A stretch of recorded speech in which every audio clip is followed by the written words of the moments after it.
बहुत स्वागत है आपका हमारे YouTube चैनल सेल्फ स्टडी पे। ये एक समय फिर से आ चुका है जब हम लोग महा रिवीजन करेंगे, क्योंकि आप लोग सभी लोगों ने अपना अपना एग्जामिनेशन का डेट चेक कर लिया होगा, कौन से डेट को हमारा एग्जामिनेशन होना है। ठीक है, तो आप लोगों ने चेक कर लिया बिल्कुल, किसका कौन से डेट पे है। 1 तारीख से शुरू है ना कि 3 से। ठीक है, जब भी हो 19 तारीख तक पेपर है, तो आप लोगों ने चेक कर लिया है। तो आज हम लोग यहाँ पर उपस्थित इसलिए हुए हैं कि बहुत लोगों का पेपर होता है पेपर वन खासकर कमजोर। कमजोर मीन्स वो पहली बार खासकर जो नेट दे रहे होते हैं, और जो पहले से भी दे चुके होते हैं, लेकिन पेपर वन इतना ठीक रहता नहीं है, इसलिए लोगों को थोड़ा होती है टेंशन। तो आप लोगों को टेंशन को मैं दूर करने आया हूँ, क्योंकि हम लोग करेंगे थोड़ा सा कि पेपर वन को आखिर पढ़ना कैसे है, पेपर वन में है क्या, और पेपर वन में मार्क्स लाना इजी है कि नहीं है। तो सबसे पहले मैं बता देना चाहता हूँ कि जो पेपर वन है ना हमारा, उसमें मार्क्स लाना काफी इजी है, काफी स्कोरिंग है, और 50 क्वेश्चन आते हैं, 100 मार्क्स का होता है। ठीक है, और 10 यूनिट होती हैं। उन 10 यूनिट के मैं अभी डिटेल से चर्चा करूंगा कि आखिर उन यूनिट में है क्या। तो आपको ये फील होगा कि यार हमने अपने जीवन में बहुत सारी चीजें पढ़ी हैं, और नहीं भी पढ़ी हैं तो अल्टीमेटली ग्रेजुएशन करते टाइम, मास्टर्स करते टाइम, और जो भी पढ़ाई करते टाइम हमने सीख चुके हैं, तो उसको केवल हैंडल करना है। तो सबसे पहला हम लोग यही देखेंगे कि हैंडल कैसे करें पेपर वन को, और आसानी से हम लोग कितना उसमें मैक्सिमम स्कोर कर सकते हैं, और आसानी से हो जाता है। ठीक है, तो 1 मिनट आप वेट करिए, मैं आ रहा हूँ।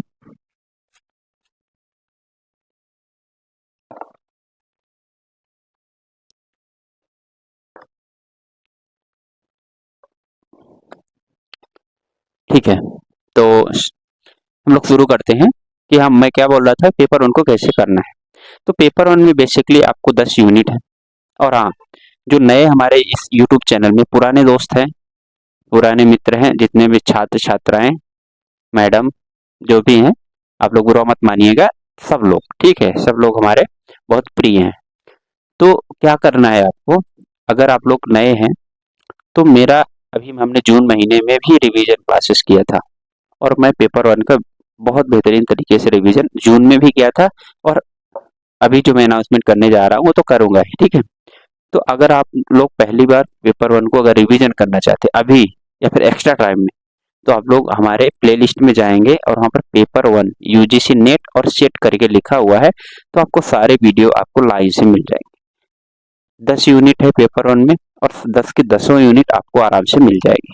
ठीक है, तो उससे आप रिवीजन कर लीजिए, बहुत आसानी से हो जाएगा, बहुत कम टाइम पे। मुश्किल से 10 घंटे देना पड़ेगा, मीन्स 1 घंटे डेली दीजिए, आपका हो जाएगा। और अगर आप लोग थोड़ा कुछ एडिशन के साथ और नए तरीके से थोड़ा याद करने के हिसाब से देखना चाहते हैं, तो मैं इसी हिसाब से यहाँ पर आया हूँ, और मेरा ये काम रहेगा कि आज मैं बता दूंगा कि आखिर इसमें करना कैसे है, 10 10 यूनिट को, इस सिलेबस को कैसे कंप्लीट करना है, ये सब डिस्कस करूंगा। और मैं फिर से लाने वाला हूँ उसी तरह की रिवीजन क्लासेस, पेपर वन की पूरी रिवीजन क्लासेस में बहुत बेहतरीन तरीके से रिवीजन सीरीज लाने वाला हूँ। और उसमें आपका होगा क्या, 1 to 10 unit complete unit.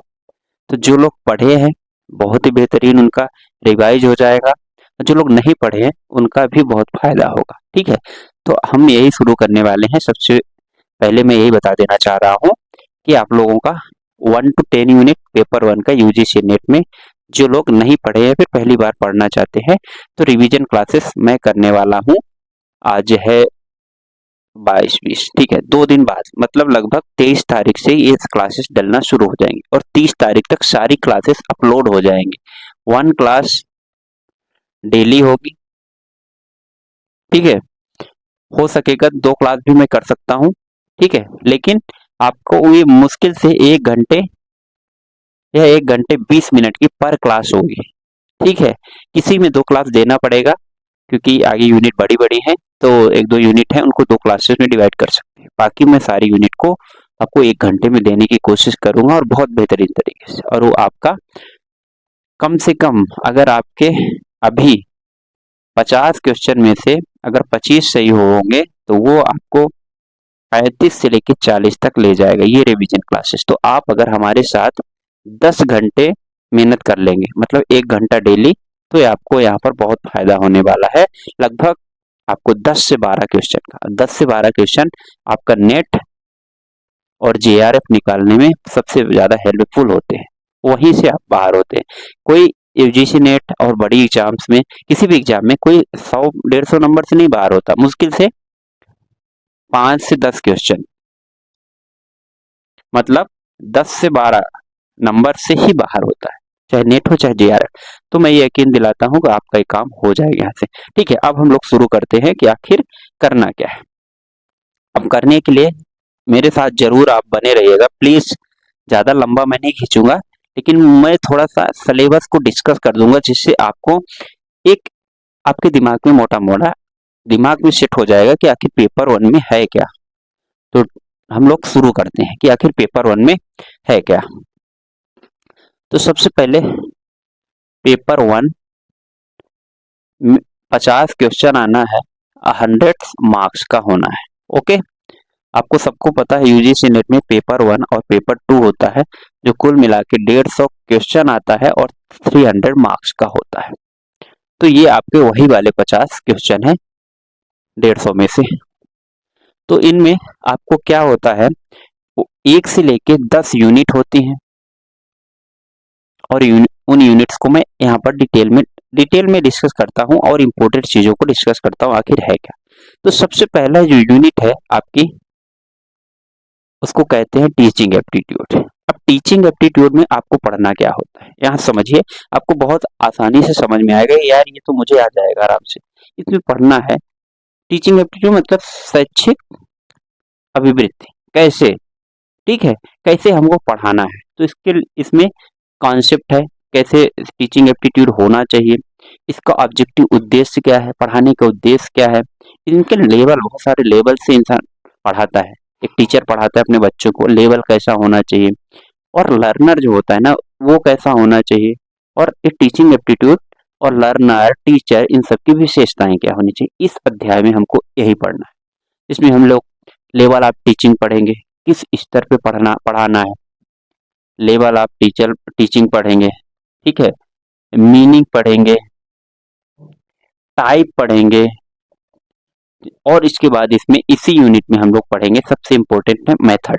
Method method भी पढ़ेंगे, और क्या पढ़ेंगे, जब हम पढ़ाएंगे बच्चों को तो बच्चों को क्या समझ में आया वो भी हमको जानना जरूरी है ना, एक टीचर का परम उद्देश्य है। तो सबसे इंपॉर्टेंट इवैल्यूएशन, मतलब मूल्यांकन क्या है, किस तरह है, ये बहुत डिटेल से हम लोग अच्छे से पढ़ेंगे। उसमें मीनिंग पढ़ेंगे, टाइप पढ़ेंगे, कैसे इवैल्यूएशन किया जाता है, इवैल्यूएशन मतलब मूल्यांकन किया जाता है, ये सब हम पढ़ेंगे। ओके, देन इसमें एक इम्पोर्टेंट इसमें टॉपिक है, बहुत इंपॉर्टेंट, टीचिंग मेथड, जिसमें स्वयं पढ़ेंगे, ये ऑनलाइन पोर्टल है ना, स्वयं, स्वयं प्रभा पढ़ेंगे, और मूक, ये मेनली 3 चीजें, इसको हम लोग बहुत बेहतरीन तरीके से पढ़ेंगे। ये सरकार द्वारा ये कार्यक्रम चलाए जाते हैं टीवी प्रोग्राम में। इस यूनिट में हमको इतना ही पढ़ना है। क्या पढ़ना है, फैक्टर ऑफ, इसमें लेवल, टीचिंग, मीनिंग, इसमें विशेषताएं, इसमें हम लोगों को ये भी देख लेना है कि कौन कौन से फैक्टर ऐसे हैं जो अफेक्ट करते हैं पढ़ाई को। तो आप लोग देख रहे होंगे जो मैं शब्द बोल रहा हूँ ना, वो सारे आपके सिलेबस में एक एक लाइन लिखे हुए हैं। आप लोग यहाँ से नोटिस करिए, आपका अगर सिलेबस हो तो आपको समझ में आ जाएगा। तो ये बहुत आसान है, आप लोग कर पाएंगे, मैं इतने अच्छे से इसको कवर करूंगा, आप बहुत बेहतरीन तरीके से कर पाएंगे। ओके, देन दूसरा यूनिट आपका आता है इंपॉर्टेंट रिसर्च एप्टीट्यूड।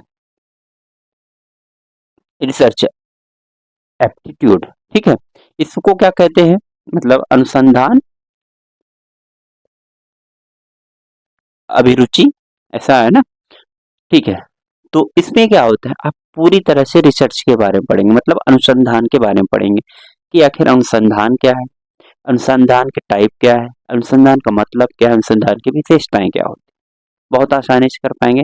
यही सब नॉर्मल है कि अनुसंधान क्यों किया जाता है, तो अनुसंधान इसीलिए किया जाता है जो रिसर्च कर चुका जा चुका है उसका फिर से रिसर्च, जिससे वो और उसमें प्यूरिफिकेशन हो और उसमें इन्वेंशन हो, ठीक है, यही सब मतलब। और इसी तरह के क्वेश्चन आते हैं। मीनिंग हो गया, आईसीटी बेस्ड रिसर्च क्या है, मतलब इंफॉर्मेशन और कम्युनिकेशन कंप्यूटर का क्या महत्व है रिसर्च में, ये सब चीजें हमको इसमें पढ़ना है बहुत बेहतरीन तरीके से। तो क्या क्या पढ़ेंगे इसमें, मीनिंग, ऑब्जेक्टिव, टाइप, आगे आप रिसर्च जोड़ते जाइएगा, ठीक है, मीनिंग, ऑब्जेक्टिव, टाइप और रिसर्च, एंड आईसीटी का क्या उपयोग है इसमें रिसर्च में, इंपॉर्टेंट स्टेप ऑफ रिसर्च। ये यहाँ से एक क्वेश्चन 100 में 101% आना ही आना है, आता ही है स्टेप ऑफ रिसर्च से क्वेश्चन, कि क्या क्या स्टेप है। हम लोग बहुत जानते हैं ना, कोई भी रिसर्च करने जाना है तो आपको क्या करना पड़ेगा, सबसे पहले उसका आइडेंटिफिकेशन, प्रॉब्लम, प्रॉब्लम को पकड़ना पड़ेगा ना, प्रॉब्लम पकड़ेंगे, उसके तह तक जाएंगे, फिर इसमें लिटरेचर देखेंगे उसका, फिर डाटा तैयार करेंगे, डाटा इकट्ठा करेंगे, फिर ये सब होता है ना, सिंपल, देन लास्ट में आपका कंक्लूजन, रिजल्ट, ये सब चीजें होती है। तो ये बहुत इंपॉर्टेंट, बहुत अच्छे तरीके से हमको पढ़ना है इस यूनिट में। और आपको ये समझ में आ रहा होगा अब कि काफी आसान है, क्योंकि आप लोग बेसिक नॉलेज ये सब रखते हैं। और ये जो पहला पेपर है जो ना, बेसिक समझ का पेपर है, और ये आप लोग हमेशा से समझते हैं। देन दूसरा बात आते हैं, स्टेप ऑफ रिसर्च हो गया इसमें। हाँ, एक लास्ट है इथिक्स, क्योंकि अगर कहीं भी आप हो, चाहे आप सिविल सर्विस की तैयारी करें, चाहे आप प्राइवेट जॉब करें, चाहे आप सरकारी जॉब करें, चाहे आप बिजनेस करें, तो इथिक्स का होना बहुत इंपॉर्टेंट है, क्योंकि इथिक्स के बिना दुनिया नहीं चलती। इथिक्स अगर आपका गया, आपका मोरल गया, आपका वैल्यूज अगर गया, तो मतलब जीवन में आपके कुछ भी नहीं। आप कोई भी काम ईमानदारी से कर नहीं पाएंगे। जब आप ईमानदारी से काम नहीं करेंगे तो वो काम अच्छा नहीं होगा और सक्सेस नहीं होगा। ये एकदम थंब रूल है। कोई भी आज तक बेईमानी से आगे बढ़ा नहीं। थोड़े समय के लिए मान लीजिए बढ़ा भी है ना, थोड़ा ऊपर जाएगा ना, मान लीजिए बहुत ऊपर गया और ऊपर गया, लेकिन वो इतना तेजी से गिरेगा, क्योंकि जितना ही ऊपर जाएगा उतना नीचे भी गिरना है ना उसे, तो एक दिन गिरना ही। तो इसलिए इथिक्स और मोरल और वैल्यूज और नैतिकता हमेशा ध्यान रखिएगा आप लोग, ये पढ़ना जरूरी है।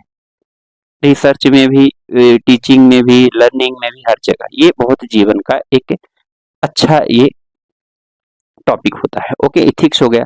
एप्लीकेशन तो हमने बता ही दिया रिसर्च का।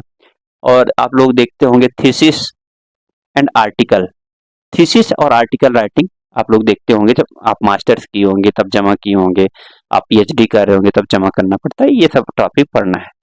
तीसरा हम लोग इम्पोर्टेंट यूनिट आएगा जो है आपका कंप्रहेंशन का। कंप्रहेंशन ये काफी आसान है, ये आपको एक तरह से कहा जाए बोनस मार्किंग के लिए आपको है।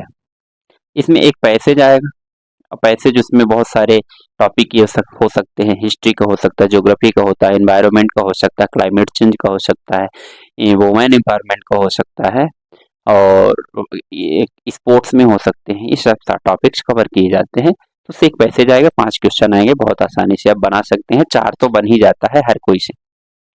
फिर नंबर चौथे में आता है, जो आपका आता है चौथी यूनिट है आपकी कम्युनिकेशन, दैट इज इम्पोर्टेंट है। आप अगर आज के दुनिया में कम्युनिकेशन कम्युनिकेशन के बिना कुछ भी संभव नहीं है। जैसे हम लोग आपस में बात कर रहे हैं, हम लोग आपस में एक दूसरे से मिल पा रहे हैं क्लासेस के माध्यम से, चैट के माध्यम से, व्हाट्सएप, कैसे भी, ये सब कम्युनिकेशन के टाइप है। मतलब एक दूसरे का तक इन्फॉर्मेशन को पहुंचाना और उससे लेना, ये पूरा कम्युनिकेशन है। हम लोग पहले से पढ़े, सेंडर होता है इसमें, एक रिसीवर होता है, वो फीडबैक देता है, ये कम्युनिकेशन पूरा होता है तब। तो इस तरह से कम्युनिकेशन। अब कम्युनिकेशन में क्या पढ़ना है, सबसे इम्पोर्टेंट मीनिंग क्या है, क्या इसके प्रकार हैं, किस तरह इसे ये इसकी विशेषताएं हैं, क्या कैरेक्टरिस्टिक्स है भाई, क्यों पढ़ा हम लोग यूज करते हैं, इसकी ऑब्जेक्टिव क्या है, उद्देश्य क्या है। और ये जैसे वर्बल टाइप में देख लिए, verbal communication, non verbal communication, interpersonal communication और इंट्रापर्सनल और कल्चरल कम्युनिकेशन, ये सब आपके किसमें सिलेबस में लिखा हुआ है। मैं अपने से कुछ भी नहीं बोल रहा हूँ, ये सब हमको बहुत आसानी से पढ़ना है। और ये आप लोग जानते होंगे, आप लोग को ये महसूस होगा कि हाँ यार, पेपर वन इतना तो कठिन नहीं है ना, जितना हम लोग सोच रहे थे, बहुत आसान है, आप लोग कर पाएंगे। ओके, नंबर 5 आता है आपका कम्युनिकेशन के बाद मैथ और रीजनिंग। इसमें बैरियर भी आएगा, कम्युनिकेशन जब होगा तो बैरियर भी आएगा। इसमें मैथ और रीजनिंग वाला एक टॉपिक है, दोनों है। तो ये इसमें आसान है, विशेष इसमें मैथ आना नहीं है आपको। नॉर्मल से percentage, average, ratio, time and work, जो बेसिक बेसिक टॉपिक आपका है वो आपको यहाँ से तैयार कर लेना है, ठीक है। सीरीज और रीजनिंग वाले पोर्शन में आप सीरीज तैयार करके जाए, सबसे इंपॉर्टेंट यही रहता है सीरीज। सीरीज का क्वेश्चन होता है ना, मिसिंग नंबर, मिसिंग नंबर, ये आपका रीजनिंग वाले टॉपिक है, तो ये आपको आसान रहेगा। हो सकेगा तो मिसिंग नंबर ये वाला टॉपिक हम लोग अभी नहीं करेंगे, हम लोग थ्योरेटिकल वाला पोर्शन करेंगे। देन नंबर आता है आपका, एक अलग से आएगा लॉजिकल रीजनिंग। लॉजिकल रीजनिंग बस इसमें थोड़ा थ्योरी वाला पोर्शन हम लोग को देखना है। जैसे इसमें साइलोगिज्म, साइलोगिज्म न्याय निगमन हिंदी में कहते हैं, आप लोग कर पाएंगे। जैसे कुछ कुछ कुत्ता मुर्गी है, कुछ मुर्गी बिल्ली है, कुछ इस तरह वाले क्वेश्चन आप लोगों ने देखा हो, ये आप कर पाएंगे और मैं करवाऊंगा साइलोगिज्म।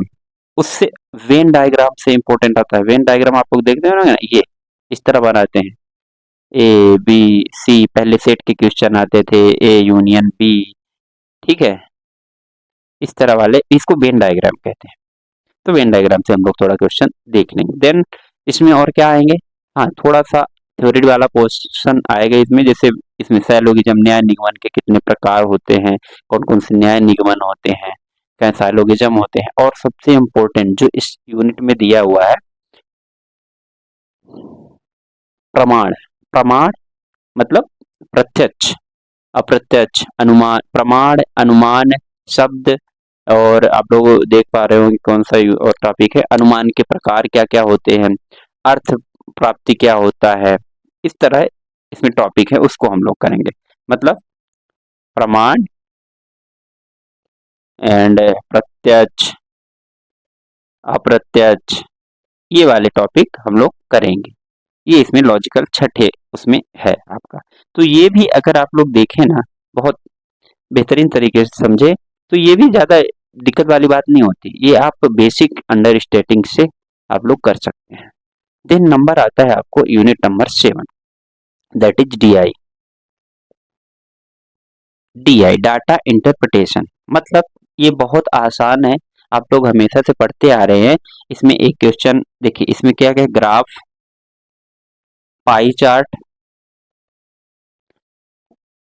बार ग्राफ, हिस्टोग्राम, ये 4-5 टॉपिक हैं, यहीं से क्वेश्चन आना है। आप लोग को पता है, एक डेटा देता है, मतलब दिया जाएगा आपको, डेटा दिया जाएगा और उसमें से आपको क्वेश्चन करने होते हैं। परसेंटेज, रेशियो, एवोल्यूशन, ये सब आपको मालूम है, ऐसे आते हैं ना क्वेश्चन, आप लोग देखते होंगे। एक ये ग्राफ दे दिया, 2002 में इतना उत्पादन, 2003 में इतना उत्पादन, 2005 में, तो इससे सवाल पूछे हैं। ये भी हम लोग एक नॉर्मल डिस्कस कर लेंगे, बाकी आप लोग को ये बहुत आसानी से आएगी। तो 2 टॉपिक इसमें अभी तक कौन कौन से आए, यूनिट नंबर 3 मतलब कंप्रहेंशन, और डीआई डाटा इंटरप्रिटेशन, 2 ऐसे टॉपिक आ गए हैं जो आपको बोनस नंबर दिलाएंगे। मतलब आपको 5 में से 4-4 दोनों से आएंगे, मतलब 8 नंबर का आपका जुगाड़ फ्री में है। उसमें आपको हर इंसान से इतना तो आ ही जाएगा। तो आप देखिए, आप लोग को 7 यूनिट में ही 8 नंबर का जुगाड़ हो गया है। अब हम लोग यहाँ तक आप लोग स्क्रीनशॉट ले लीजिए।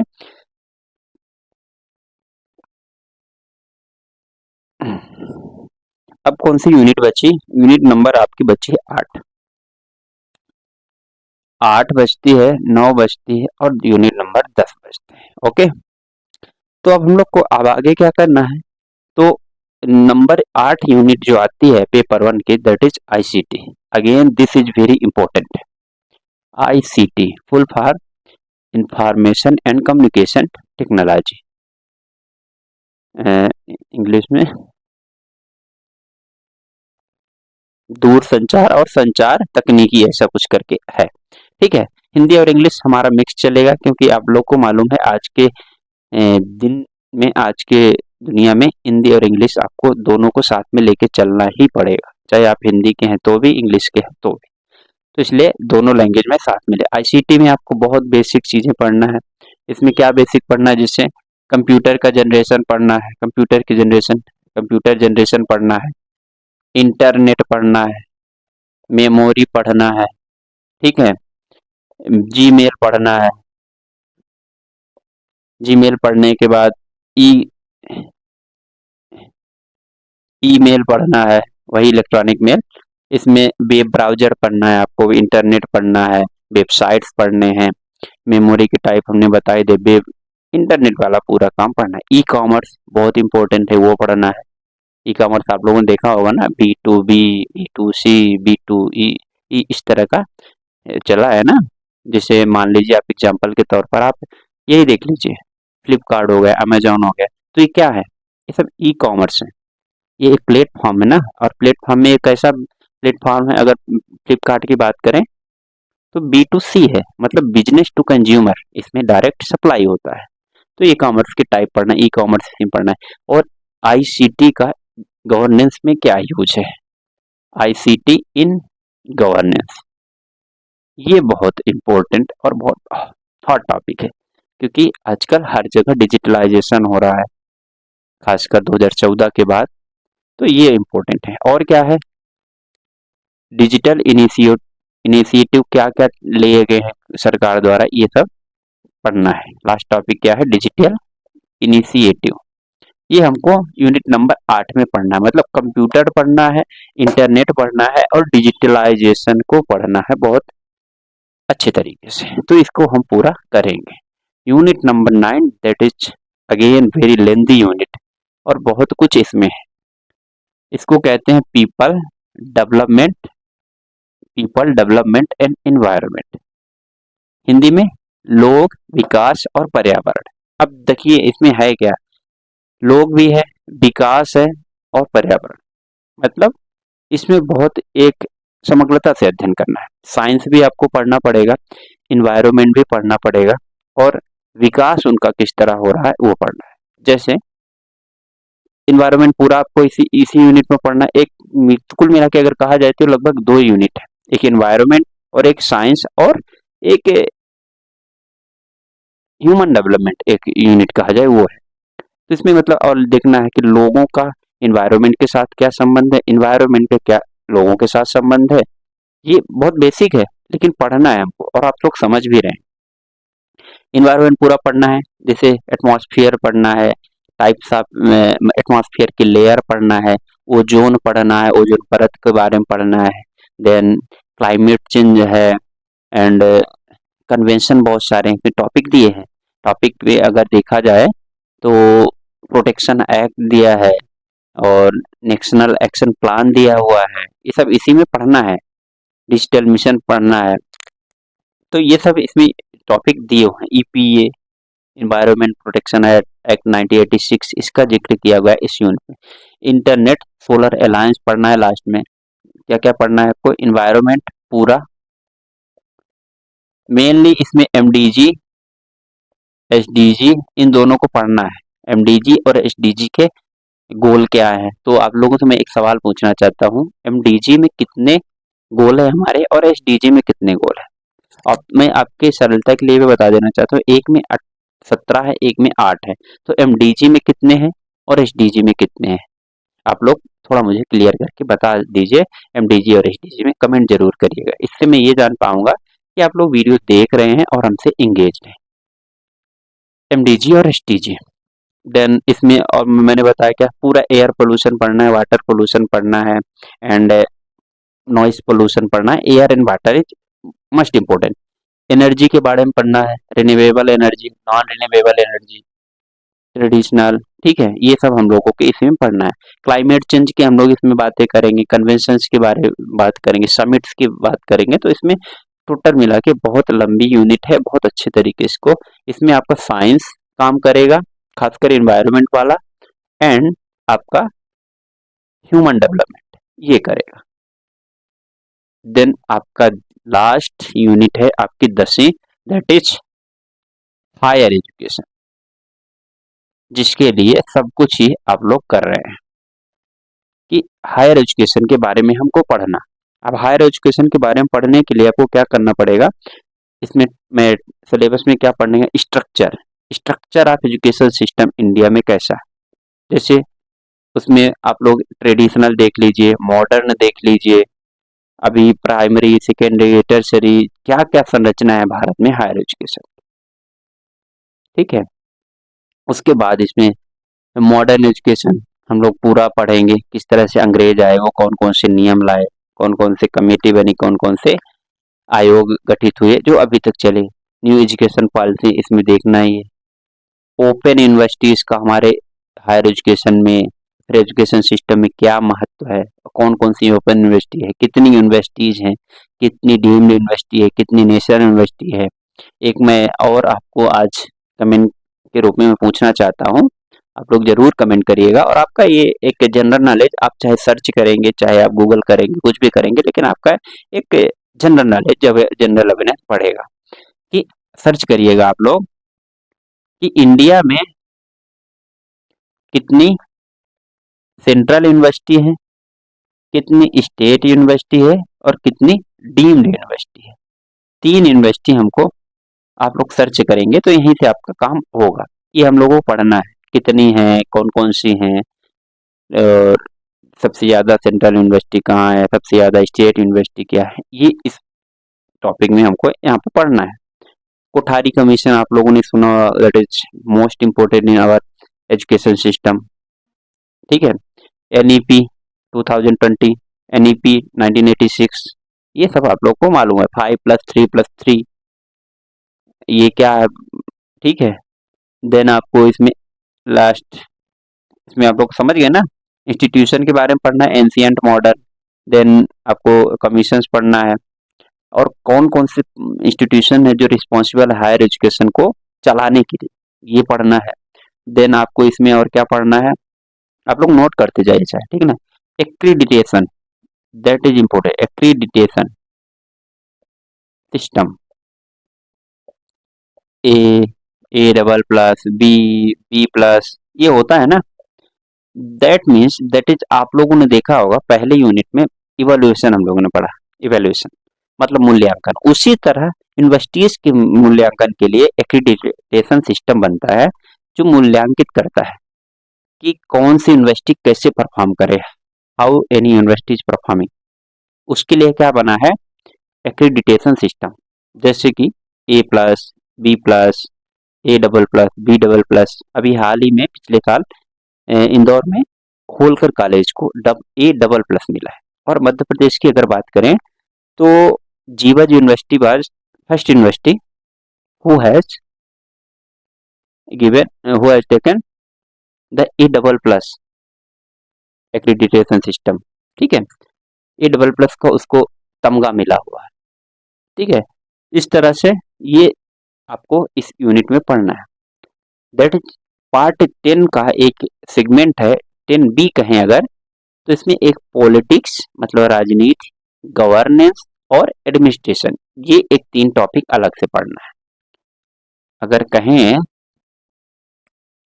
10B यूनिट हम लोग कह लें, क्योंकि इसमें सब कुछ कवर है, पॉलिटिक्स, एडमिनिस्ट्रेशन एंड गवर्नेंस। ये अब इसमें पॉलिटिक्स अगर पढ़ेंगे तो पूरा भारत का संविधान हो सकता है, एडमिनिस्ट्रेशन मतलब प्रशासन हो सकता है, गवर्नेंस कहें तो ये भी हो सकता है, प्रशासन, एडमिनिस्ट्रेशन लोक प्रशासन, तो इसमें सब कुछ है। तो ये एक मोटा मोटा इसमें हम लोग नीतियों को देख लेंगे, पॉलिसीज ऑफ इंडिया। तो आप लोग करंट के यहाँ से क्वेश्चन आने की संभावना रहेगी। एक टॉपिक हम लोग, तो ये हुआ पूरा का पूरा आपको यूनिट 10 का सिलेबस। और आप लोगों को ये समझ में आ गया होगा शायद कि काफी आसान है और इसको करना ठीक है। अगर आप लोगों को पढ़ रहे हैं तो अच्छी बात है, नहीं पढ़े तो मैं बता रहा हूँ ना, 1 से 2 दिन में मैं सारे वीडियोज आपको पर डे 1 वीडियोज एटलीस्ट दूंगा ही। और आपको 30 दिसंबर तक, नए साल से पहले 2024 के पहले, एग्जाम से पहले सारे वीडियोज आपको मिलेंगे। स्पेशली आप लोग अगर चाहें तो 6 यूनिट का जो थियोरेटिकली है उनको मैं जरूर कवर करूंगा। मैथमेटिक्स, रीजनिंग और कॉम्प्रहेंशन वाला आप लोग अगर चाहेंगे तो कर दूंगा, नहीं तो वो हम लोग नहीं करेंगे, वो लोग आप लोग अपने से कर सकते हैं, क्योंकि वो इजी है और उसमें आना ही क्या है, कंप्रहेंशन 5 क्वेश्चन आना है वो बनेगा, DI 5 क्वेश्चन बनेगा, मैथ रीजनिंग 5 क्वेश्चन वहां से आना है वो आपका बनेगा। लेकिन यहाँ पर 6×5 = 30, 30 मार्क्स का पोर्शन मैं पूरा कवर करूंगा और उनको भी करूंगा, ऐसा नहीं है कि उसको भी मैं एक सम अप कर दूंगा। तो 10 यूनिट हम यहाँ से करने वाले हैं। तो आर यू रेडी, मतलब आप लोग तैयार हैं इस रिवीजन क्लास को एक तरह से डाइजेस्ट करने के लिए? यस नो आप लोग जरूर कमेंट करिए और आप लोग के सब्जेक्ट बता दीजिएगा मुझे कमेंट बॉक्स पे। हो सकेगा तो मैं अदर्स सब्जेक्ट का थोड़ा सा बोल नहीं सकता हूँ, क्योंकि आपके पास टाइम ज़्यादा नहीं बचा, 10 दिन बचा है, तो पॉलिटिकल साइंस के कुछ सेगमेंट में ला सकता हूँ, इंपॉर्टेंट सेगमेंट। देन आप लोग, लेकिन मैं पेपर 1 की पूरी जिम्मेदारी लेता हूँ कि आप लोग इसको इतना करके अगर जाएंगे ना, पेपर 1 आपका कहीं से कहीं नहीं छूटने वाला है, कहीं से कहीं कम नंबर नहीं है। 40 नंबर तक, 40 क्वेश्चन तक आपके आराम से सही होंगे, मतलब 80 नंबर अगर आप इसमें कर गए, फिर उधर आप कितने भी कर दीजिए, 50 भी कर देंगे, 60 भी कर देंगे, बहुत होगा। तो मैं इसमें आपको कितना, मैं आपको 80 टू 85% की बात कर रहा हूँ, आपको एक रिवीजन क्लासेस से मिल जाएगा। अगर आपने पढ़ा है तो भी, नहीं पढ़ा है तो ये क्लासेस मैं करने वाला हूँ, आप लोग इसको आप लोग जरूर देखिएगा। और जिनको पुरानी क्लासेस देखना है इसी टाइप की, तो मैंने पहले भी किया है जून में, तो आप लोग प्ले लिस्ट में जाके जरूर देख लीजिए, ये इतना कहना। तो आप लोग लग जाइए, 10-12 दिन है, 10-12 दिन में हो सकेगा तो आप नेट निकल जाएगा, GRF निकल जाएगा, and you are eligible for the PhD and professor के लिए, तो बहुत अच्छा हो जाएगा ना। तो आप लोग कर सकते हैं, इतनी मेहनत कर लीजिए। ओके, तो ठीक है, फिर मिलते हैं नेक्स्ट क्लासेस में। आपका जैसा भी कमेंट रहेगा, जैसा भी रिव्यू रहेगा, हम लोग देखें। तो जय हिंद, मिलते हैं नेक्स्ट वीडियो में। Best of luck.